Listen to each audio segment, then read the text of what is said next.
Božić zajedno sa Uskrsom i blagdanom svih svetih spada među tri najveća katolička praznika.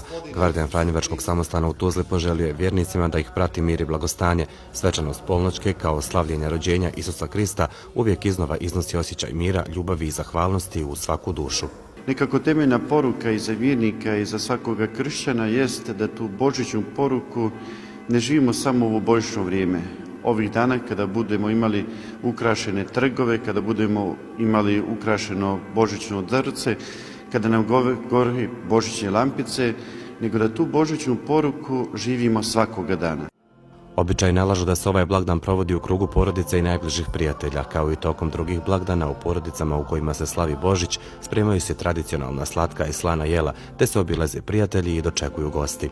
Meni je Božić, odnosno Badnja večer, uvijek najljepša zato što ja tu večer dočekujem našu obitelj, moju svekrvu, svekra, djevera, svoju dragu jetru, našu djecu i stvarno to bude prelijepo. Svečano uvijek, hvala Bogu.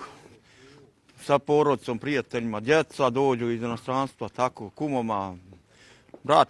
Danas smo malo ribu jeli, malo vino, sad malo došli na ponoćku. Vidjet ćemo poslije ponoćku, ćemo na nešto konkretnije prići. Blagdan Božića pruža poruku o Bogu, ali i o čovjeku. Te dvije poruke su osnova poruke o miru. U božićnom svetkovanju i čestitanju one dolazi do izražaja i Božiću daju intimnost i značenje porodičnog blagdana.